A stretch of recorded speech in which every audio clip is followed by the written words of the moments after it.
Alright guys, so welcome back to our third video dito po sa Buhay sa Dubai Stories featuring Jordan of Cavite. So ngayon, so ito na, you are visit visa, tama? Yes. And you are sponsored by a cousin. Yeah. Are you aware ba na matindi ngayon yung issues about offloading sa NAIA? Yes, oo. Actually, So ano yung worries mo? Ang pinabasa ko is baka hindi tanggapin or hindi maniwala yung immigration officer na mag-first cousin. What's good about it is talagang totoo magpinsan kayo. Totoo So you are talaga. confident on that side. Yes. Pero ano yung mga worries mo? Of course, okay, sabihin na natin, financial assistance meron ka, may taong tutulong sa'yo dito, but then what if, di ba, yung consequences na hindi mo alam na mangyayari sa immigration offices, ano mga plano mo? Actually, bahala na kung anong mangyari. Basta go for the go lang ako talaga. Go for the go. Wala akong... Parang kung anong mangyari, sige go. Bahala na sila. Parang gano'n na lang. Oo, gano'n na Kasi lang. iniisip ko, of course, you have this 1 week, this pedida party going on, then suddenly, babalik ka sa Pilipinas. Yun lang, yun sad. Actually, number 1 naisip ko yan eh. Sabi ko, my God, I have a 1 week na despedida party. Tapos Siyempre, mapapahiya ka, di ba, tapos sa mga friends ako. mo? Oo, ma-offload ako dun sa ano, my God. So, I need to adapt it kung babalik ako o hindi. Kailangan tanggapin dahil yun ang bigyan. Pero you have plans in your mind na say, uy, what if ma-offload ako? Ano yung mga second plans mo sa iniisip mo? Okay, pupunta ako ng Dubai as visit visa. Of course, dadaan ka doon sa butas ng karayom sa ating mga Philippine immigration officers. Pero of course, at the back of your mind, maaring, what if ma-upload ako? Yun, oo, actually, na sumagi sa isip ko yan. Ano yung mga plans mo? Let's say, what if ma-upload ka? Anong gagawin mo sa Pilipinas? Actually, babalik ako and I said sa mga friend ko na God has a reason kung bakit nangyari to. So back to work back to work again, be normal, hindi ko masyadong iisipin. Kasi kung the more na isipin mo, mas mahihirapan kasi ako. Actually. You're lucky, it's because you're financed by relatives sa pag-abroad mo. Kasi yung ibang worry ng ilan, kaya mas masadong mabigat, okay? Facing the Philippine immigration officer is because yung pera nila, pinanghiram lang, pinangutang, o binenta yung ganito. Kaya if alam mo yun, pag na-offload sila, sobrang sakit sa pakiramdam. Kasi may nasira. Oo, ang dami na sayang, etc. etc. So, you are lucky to have relatives na nagmamahal talaga sa'yo. True. Thank you. Yes. And one of the luckiest moment is, the immigration officer is kababayan from Cavite. Not expected actually na yung sa immigration officer is from Mendez din ha. Hindi kayo same last name? No. Pero, nung napansin niya na, siya mismo yung pumansin eh, na, oh, you're from Cavite, from Mendez. Taga dun din Taga Mendez din siya? Oo, taga Mendez din siya. Then, the surname is Aure. Aure, di ba sikat na ang Aure sa Aure Mendez? Oo nga, kita ko din familiar yung mga Aure. Tsaka medyo nawala ang kaba namin actually. Oo, totoo yun. Okay. Tapos naggenta na siya, you're in. Tugmay na siya, okay. So, in the first place naman kasi, talagang maganda yung profile mo. I mean, I've been assisting Filipinos who wanted to, and planning to go abroad. And based sa profile mo naman, pag tinitingnan ko, you're okay. Wala ka dapat ika-worry. Oo.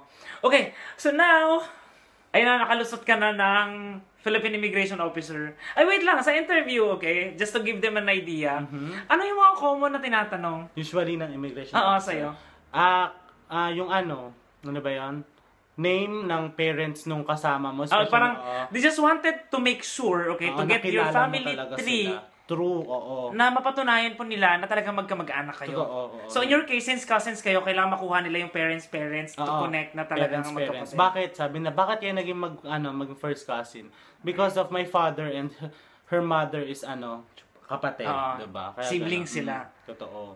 And then, ano pa? Yun lang actually, from the family tree sila magpo-focus. Sorry, yun lang yung tinanong sa'yo. Hindi ka tinanong anong gagawin mo sa Dubai? Hindi. Sabi lang sa akin, ba't ka mag-visit visa? No, that is my birthday gift sa akin ng cousin ko. Kasi kaka-birthday mo lang. Oh, belated happy birthday. Thank you so much. Oo. So, asan handa? Wala. Ubos na actually. So, birthday gift. Yun yung reason ko na kaya nag-sink in sa utak ko kung bakit. Kung paano ako makakasagot sa immigration officer. So, talagang paninindigan kong birthday ko na. Birthday gift niya sa akin yun, actually. Okay. Pero before ka lumapit sa Philippine Immigration Officers, ano yung tumatakbo sa isip mo? I mean, what's going on? Parang ganon. Kinakabahan ka ba? Yes, kinakabahan ako. Alam mo, hindi maintindihan yung feeling na eto kailangan ko mag-CR, hindi ko alam paano. Kasi actually, nakapila na kami dun sa Aureng yun. Yung isang officer na nag-a-assist sa amin, pinapalipat pa kami dun sa babaeng immigration officer. IO. So, oo, mahirap. OI. So, hindi ko alam. Sabi ko, paano to ate? Anong gagawin natin? Hindi, sabi natin, siguro panindigan natin dito kay Auret. Doon kami nanindigan. Talagang, nung nandun na ako sa mismong tapat mismo ni officer, super lamig ng kamay. Then, nagpapaypay pa nga ako eh. Dahil, hindi ko alam. Wait lang, paano, ano yung damit mo? Kasi tinatanong sa akin, sir, pa nag-visit visa ba ako? Kailangan ba nakatodo formal attire? Yes. Ano yung damit mo? Bongga. Mayamang-mayaman ang dating mo. Hindi kasi kita nakita na dumating yun. Sayang, oo. Hindi ganito ha, kasi or else. Kasi ito, di ba? They might doubt. Kung ganito ka pupunta sa immigration officer, talikod ka nga. Oh ha? May bullet shots. Ganon. Pero talaga bongga, kailangan yung outfit of the day.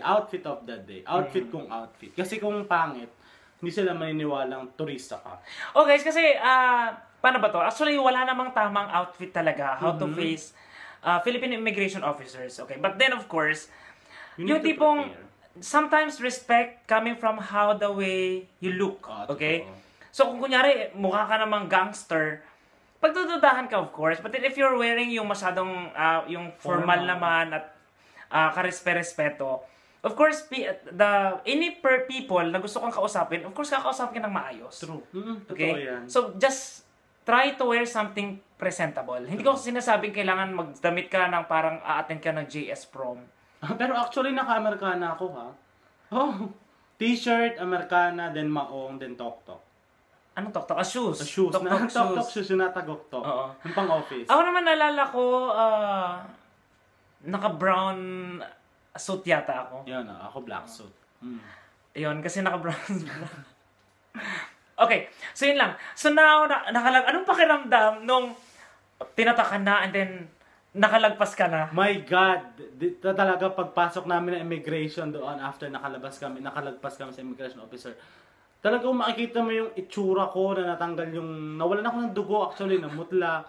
Pag sandal ko sa pader, dire-diretso po. Masarap na pakiramdam. Feeling mo na buhay ka ulit. Nakahinga ka ng ganun sa sobrang, akalaan mo nakapasok ako sa laki kong to, makakapasok ako sa butas ng karayom, di ba? Ang hirap. Happy yan Totoo naman. baka naman kasi malaki yung karayom. Depende kung na-adjust yung butas. Pero iba talaga yung experience, yung feeling. Pero kasi guys, sa akin naman kasi, in the first place, ito nga, paulit-ulit ko pong pinapayo sa mga Pilipino na gusto kong pumunta ng Dubai o kahit saang parte ng mundo, na bakit ka kakabahan facing the Philippine immigration officers kung wala ka namang kriming gagawin. Kasi diba nung una, if you are qualified at may pera ka namang mag-abroad, it's your right to travel. True. Okay? At kung hindi ka naman gumagawa-gawa lang ng kwento, yun kasi dapat we have to avoid just making stories kasi minsan ang tao hindi sanay magsinungaling. Nahuhuli sa pagsisinungaling. Oo, sa mga salita.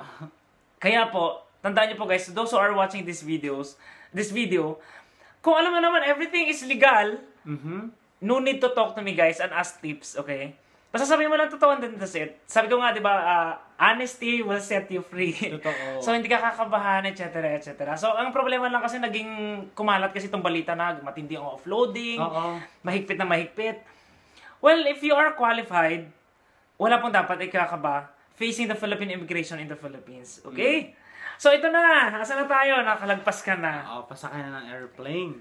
Okay, so ngayon pag-uusapan natin yung experience mo sa aeroplano. Oh my God. So guys, ito yung first time kasi first time mo bang sumakay ng aeroplano? Yes, oo. Kahit laruan, hindi kayo nakabili ng laruang aeroplano sa Pilipinas? Actually, nakakabili naman, pero... Hindi mo sinasakyan? Oo naman, kaya ba ako? Diba? Joke lang yun. Okay, sige. So guys, lang po kayo pag-usapan po natin yung plane experience ni Jordan. Bye!